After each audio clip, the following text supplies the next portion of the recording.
नमस्कार, मैं दुसीर धोचरी बोल रहा हूँ और मेरे प्रोग्राम काला पीला में आपका स्वागत है।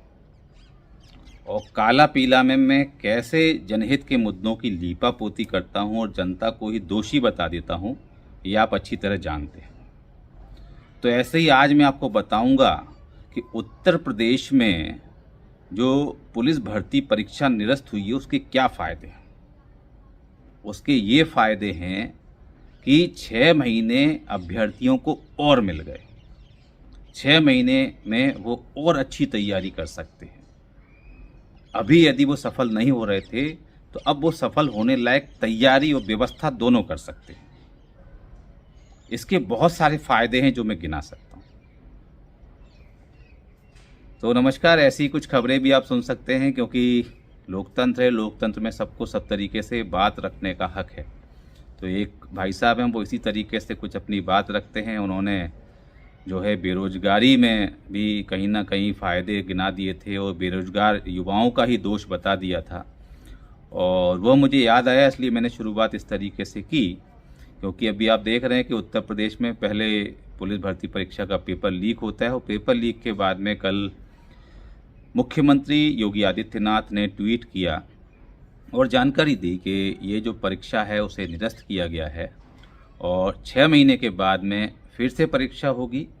उन्होंने अपने ट्वीट में ये भी लिखा है कि जो युवाओं के इस भविष्य से खिलवाड़ किया जा रहा है उसमें जो दोषी हैं, लिप्त लोग हैं, उन्हें बख्शा नहीं जाएगा और युवाओं के मतलब खिलवाड़ नहीं करने दिया जाएगा और बख्शा नहीं जाएगा। ऐसा कुछ ट्वीट है, आप पढ़ सकते हैं ट्वीट को।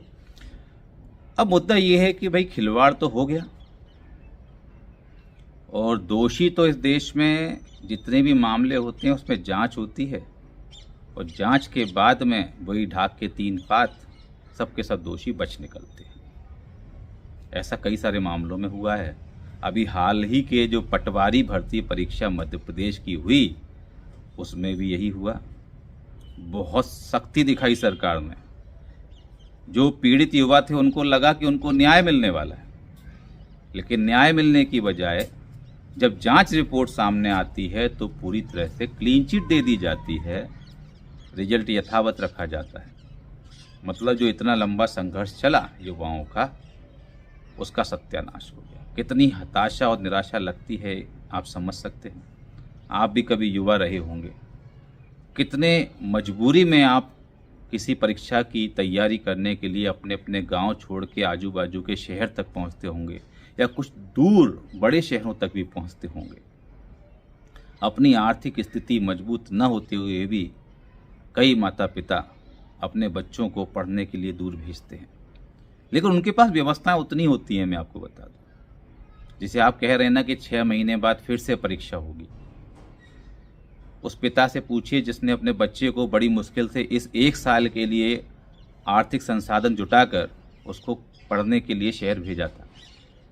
उसको कोचिंग भी ज्वाइन करनी थी, किताबें भी खरीदनी थी, एक रूम लेकर जैसे तैसे रहना था, जैसे तैसे खाना पीना खाकर वहाँ पर काम चलाना था। उस बच्चे का खर्चा लगभग 8-10 हज़ार रुपये महीना उस पिता ने कैसे दिया होगा। इतनी आसान नहीं होता कि पेपर लीक हो गया और आपने उसको जो है बोल दिया कि 6 महीने बाद फिर से कराएंगे। एक गरीब व्यक्ति के लिए वो 6 महीने बहुत बड़े पहाड़ जैसे हैं।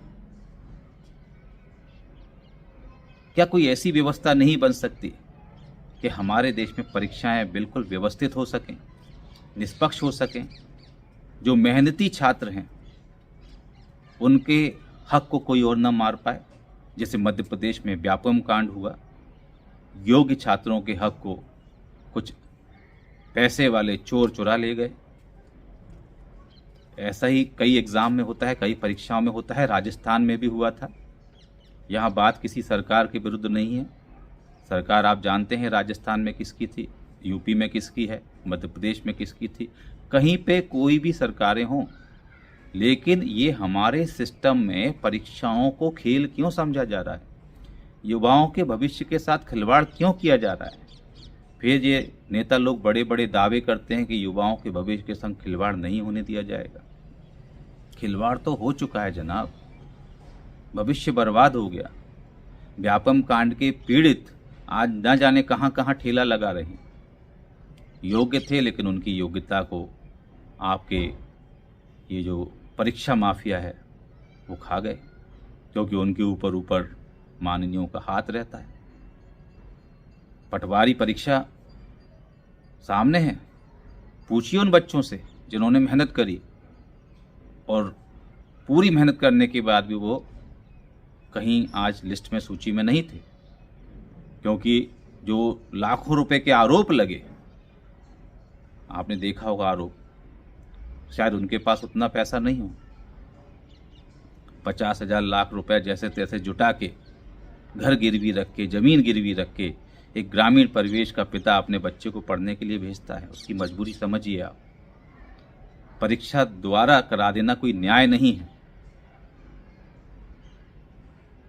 पहले ही लुटा पिटा बैठा है वह अभ्यर्थी, अब आप उससे कह रहे हैं कि फिर से परीक्षा दो, फिर से परीक्षा फॉर्म भरो। परीक्षा फॉर्म भरने के नाम पर सरकार ने लूट मचा रखी है।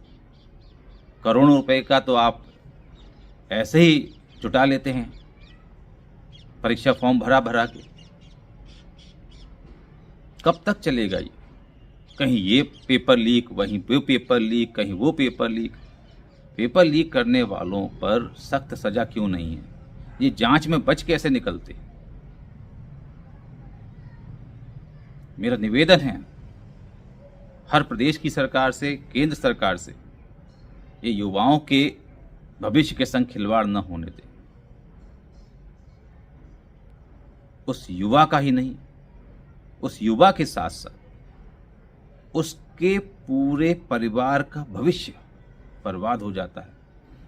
क्योंकि जब एक गरीब परिवार से बच्चा पढ़ने के लिए निकलता है, उसका पिता उसके बेटी की शादी के लिए रखा पैसा अपने बच्चे के लिए खर्च कर देता है कि बच्चा नौकरी में लग जाए, वह कुछ कमा ले। जब वह कमाने लगेगा तो बिटिया की शादी भी कर लेगा, अपने बहन की शादी भी कर लेगा। पूरे घर की व्यवस्थाएं बिगड़ जाती हैं। आज उन बच्चों से पूछिए, उनके ऊपर कितना बड़ा पहाड़ टूट पड़ा कि भाई आपकी परीक्षाएं निरस्त। अब आपको यदि पुलिस भर्ती परीक्षा देनी है, 6 महीने बाद फिर आइएगा, फिर तैयारी कीजिए, फिर शहर में रूम लीजिए, फिर धक्के खाइए। उसके बाद भी क्या होगा, उस बात की कोई गारंटी नहीं। क्या पता फिर से पेपर लीक हो जाए या पटवारी की तरह अंदर ही अंदर सेटिंग हो जाए। कब तक चलेगा ये परीक्षा माफियाओं का काला साम्राज्य? कब तक ये युवा इसी तरीके से परीक्षा देने के बाद मायूस होते रहेंगे? कितनी परीक्षाओं में ऐसा हो चुका है, उसके बाद भी एक मजबूत सिस्टम नहीं बना पा रहे हैं। विश्व शक्ति बनने जा रहे हैं, परीक्षाएं ठीक से करा नहीं पाते। बहुत गंभीरता से सोचना पड़ेगा, क्योंकि ये युवा ही इस देश को आत्मनिर्भर बनाएंगे, विश्व गुरु बनाएंगे, विश्व की सबसे बड़ी शक्ति बनाएंगे। ये युवा इस तरीके से यदि कमज़ोर हो जाएगा, हताश हो जाएगा, निराश हो जाएगा, तो आप यकीन मान के चलिए कि जो देश की बैकबोन है वो बहुत कमज़ोर हो जाएगी, देश खड़ा नहीं रह पाएगा। तो मेरा जो भी लोग सुन रहे हैं उन सबसे निवेदन है कि जितना ज़्यादा से ज़्यादा हो सके इस मेरे मैसेज को शेयर करें, ताकि आगामी समय में जितनी भी परीक्षाएं होती हैं उनके लिए एक इतना अच्छा सिस्टम बन सके कि परीक्षाओं में किसी भी तरीके की हेरा फेरी की, काला पीला करने की गुंजाइश न रहे। जय हिंद, नमस्कार।